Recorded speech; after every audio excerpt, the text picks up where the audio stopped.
Assalamualaikum warahmatullahi wabarakatuh. Perkenalkan, nama saya Ratnaika Safira dengan NIM C1C022080. Baiklah, di sini saya akan mempresentasikan tugas akuntansi syariah dengan Bapak Dr. Wirmi Eka Putra SE MSI dengan judul pengertian zakat, sumber hukum, jenis zakat, objek zakat harta, penerimaan zakat, orang yang tidak boleh menerima zakat, dan hikmah zakat dan perlakuan akuntansi menurut PSAK 109. Nah, langsung saja ke materi yang pertama, yaitu pengertian zakat. Zakat secara terminologi berarti kegiatan memberikan harta tertentu yang diwajibkan oleh Allah Subhanahu wa taala dalam jumlah dan perhitungan tertentu untuk diserahkan kepada orang-orang yang berhak.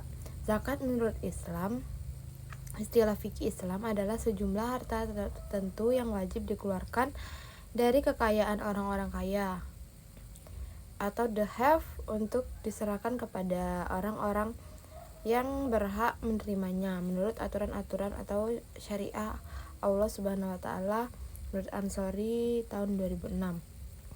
Menurut pernyataan standar akuntansi keuangan menurut PSAK nomor 109, zakat adalah harta yang wajib dikeluarkan oleh muzaki sesuai dengan ketentuan syariah untuk diberikan kepada yang berhak menerimanya atau mustahiq. Zakat adalah harta yang wajib dikeluarkan oleh seseorang muslim atau badan usaha untuk diberikan kepada yang berhak menerimanya sesuai dengan syariat Islam menurut Undang-Undang Nomor 23 Tahun 2011. Materi selanjutnya yaitu sumber hukum zakat. Dasar hukum zakat atau dalil-dalil yang berkenaan dengan zakat banyak terdapat di dalam Al-Quran dan hadis, diantaranya dan orang-orang yang beriman, lelaki dan perempuan, sebagian mereka adalah menjadi penolong bagi sebagian yang lain. Mereka menyuruh atau mengerjakan yang ma'ruf, mencegah dari yang munkar, mendirikan sholat, menunaikan zakat, dan mereka taat pada Allah Subhanahu wa taala dan Rasulnya. Mereka itu akan diberikan rahmat oleh Allah. Sesungguhnya Allah Maha Perkasa lagi Maha Bijaksana. Surat At-Taubah ayat 71. Sesungguhnya zakat-zakat itu hanyalah untuk orang-orang fakir, orang-orang miskin, pengurus-ngurus zakat, para mu'alaf yang dibentuk ke hatinya untuk memerdekakan budak, orang-orang yang berhutang untuk jalan Allah, dan untuk mereka yang sedang dalam perjalanan, sebagai suatu ketetapan yang diwajibkan Allah, dan Allah Maha Mengetahui lagi Maha Bijaksana. Surat At-Taubah ayat 60. Ibnu Abbas radhiyallahu anhu berkata, aku diberitahu oleh Abu Sofyan radhiyallahu anhu lalu menyebutkan hadis Nabi. Ia mengatakan Nabi menyuruh supaya kita mendirikan sholat, menunaikan zakat, silaturahmi atau hubungan keluarga, dan afaf, menahan diri dan dari perbuatan buruk. Hadis riwayat Bukhari. Materi selanjutnya yaitu jenis zakat. Yang pertama ada zakat fitrah. Zakat fitrah merupakan zakat jiwa atau zakat al-nafs, yaitu kewajiban berzakat bagi setiap individu, baik untuk orang yang sudah dewasa maupun yang belum dewasa, dan dibarengi dengan ibadah puasa atau saum. Yang kedua ada zakat mal. Seperti diuraikan terdahulu bahwa zakat sepadan dengan kata syadaqah, juga bahkan dengan kata infak. Ketiga istilah tersebut merupakan kata yang mengidentifikasi adanya ibadah amaliyah, ibadah yang berkaitan dengan harta. Konsep ini sudah disepakati oleh para ahli Islam. Materi selanjutnya yaitu objek zakat harta. Yang pertama ada zakat binatang ternak atau zakat an'am. Yang kedua ada zakat emas dan perak. Yang ketiga ada zakat pertanian atau zakat zira'ah. Yang keempat ada zakat barang temuan atau rizak dan barang tambang atau al-ma'din serta hasil laut. Yang kelima ada zakat perdagangan atau tijarah. Yang keenam ada zakat produksi hewani. Yang ketujuh ada zakat investasi. Yang kedelapan ada zakat profesi dan penghasilan. Yang kesembilan ada zakat dan uang. Yang sepuluh ada zakat perusahaan dan institusi. Materi selanjutnya yaitu penerimaan zakat. Selain telah menetapkan zakat sebagai kewajiban muslim yang telah memenuhi ketentuan tertentu, Allah pun telah menentukan kepada siapa zakat itu harus diberikan.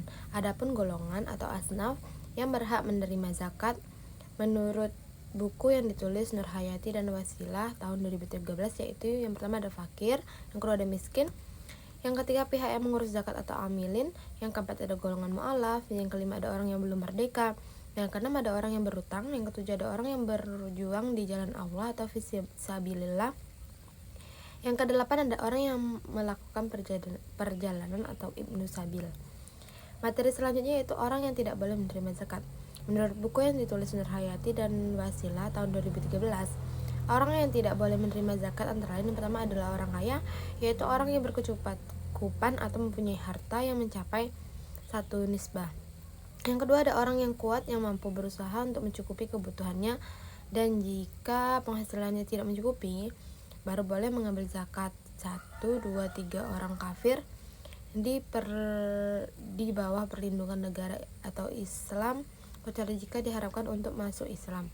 Nah, yang keempat itu ada bapak ibu atau kakek nenek hingga ke atas, atau anak-anak hingga ke bawah, atau istri dari orang yang mengeluarkan zakat, karena nafkah mereka di bawah tanggung jawabnya. Materi selanjutnya itu hikmah zakat. Dari berbagai hikmah disyariatkan zakat menurut para ulamanya, maka dapat dibagi menjadi 3 macam atau aspek, yaitu yang pertama ada diniyah, faidah diniyah atau segi agama. Di antara hikmah zakat apabila ditinjau dari aspek diniyah, ini adalah dengan berzakat berarti telah menjalankan salah satu dari rukun Islam yang menghantarkan seseorang hamba kepada kebahagiaan dan keselamatan dunia dan akhirat. Yang kedua itu ada faidah khuluqiyah atau segi akhlak, menanamkan sifat kemuliaan atau rasa toleran dan kelapangan dada kepada pribadi pembayar zakat. Yang ketiga itu ada faidah ijtimiyah atau segi sosial kemasyarakatan. Zakat merupakan sarana untuk membantu dalam memenuhi hajat hidup fakir miskin. Materi selanjutnya yaitu perlakuan akuntansi menurut PSAK 109. Perlakuan akuntansi mengacu pada PSAK nomor 109. Ruang lingkup hanya untuk amil yang menerima dan menyalurkan zakat dan infak atau sedekah. PSAK ini wajib diterapkan oleh amil yang mendapatkan izin dari regulator. Namun, amil yang tidak mendapat izin juga dapat menerapkan PSAK ini. PSAK 109 ini merujuk kepada beberapa fatwa MUI, yaitu fatwa MUI nomor 8 tahun 2011 tentang amil zakat, fatwa MUI nomor 13 tahun 2011 tentang hukum zakat, fatwa MUI nomor 14 tahun 2011 tentang penyaluran harta zakat dalam bentuk aset kelolaan, fatwa MUI nomor 15 tahun 2011 tentang penarikan, pemeliharaan, dan penyaluran harta zakat. Nah, dari materi yang telah saya sampaikan, kesimpulannya yaitu zakat merupakan salah satu ibadah pokok dalam masyarakat dalam Islam yang dapat menjadi pilar utama dan tol untuk menegakkan keadilan dan dalam kehidupan sosial serta dapat meningkatkan kesejahteraan umat. Zakat menurut istilah fikih Islam adalah sejumlah harta ketentuan yang wajib dikeluarkan dari kekayaan orang-orang kaya atau the have untuk diserahkan kepada orang-orang yang berhak menerimanya menurut aturan-aturan atau syariah Allah Subhanahu wa taala. Menurut Ansori tahun 2006, seorang muslim yang mengeluarkan zakat akan dapat membersihkan dirinya dari sifat kikir dan dosa. Dia akan mendapatkan berkah dan hak dalam hartanya, keluarga, dan peninggalannya. Begitu juga orang muslim memberikan zakat, dia akan membersihkan dirinya dari dosa dan dari harta yang haram. Selain telah menetapkan zakat sebagai kewajiban muslim yang telah memenuhi ketentuan tertentu, Allah pun telah menentukan kepada siapa zakat itu harus diberikan. Orang yang telah mengeluarkan zakat diharapkan hati dan jiwanya akan bersih. Selain hati dan jiwanya bersih, kekayaan akan bersih pula. Hasbi al-Siddiq mengutip pendapat Abu Muhammad Ibnu Qutaibah yang mengatakan bahwa lafaz zakat diambil dari kata zakat yang berarti nama atau yakni kesuburan dan penambahan. Sekian penjelasan dari saya ucapkan terima kasih. Wassalamualaikum warahmatullahi wabarakatuh.